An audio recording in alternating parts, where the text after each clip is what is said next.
இந்த விஜய் பொய் சொல்லி ஏமாத்துறதுக்காகலாம் அரசியலுக்கு வரல.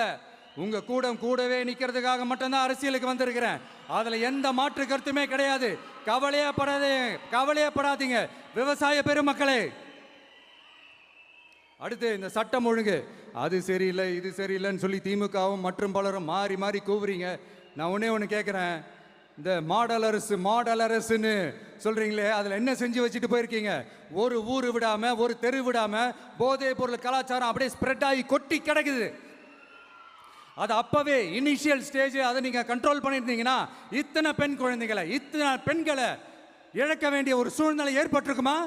எல்லாத்தையும் பண்ணிட்டு பழிய தூக்கி ஏன் மேல போடுறாங்க. நீங்க என்ன பழி நம்ம மேல போட்டாலும் மக்கள் நிம்மதியா வாழக்கூடிய அந்த செயலை கண்டிப்பா இந்த விஜய் செஞ்சு தான் காட்டுவான்.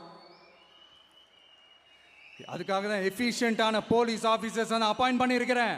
எஃபிஷியன்டான அந்த போலீஸ் ஆஃபீஸர்ஸ் டீம் நான் அப்பாயிண்ட் பண்ணியிருக்கிறேன். பெண்கள் பாதுகாப்பான அந்த சிங்கப்பெண் காவல் படை நெக்ஸ்ட் வீக் அதை இனாகரேட் பண்ண போறோம்.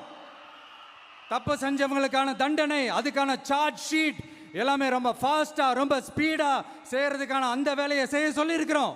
கோர்ட்ல கூட தப்பு செஞ்சவங்களுக்கான அந்த கடுமையான தண்டனை வாங்கி கொடுக்கறதுக்கான அந்த வேலையையும் ரொம்ப சீக்கிரமா செய்ய சொல்லி இருக்கிறோம்.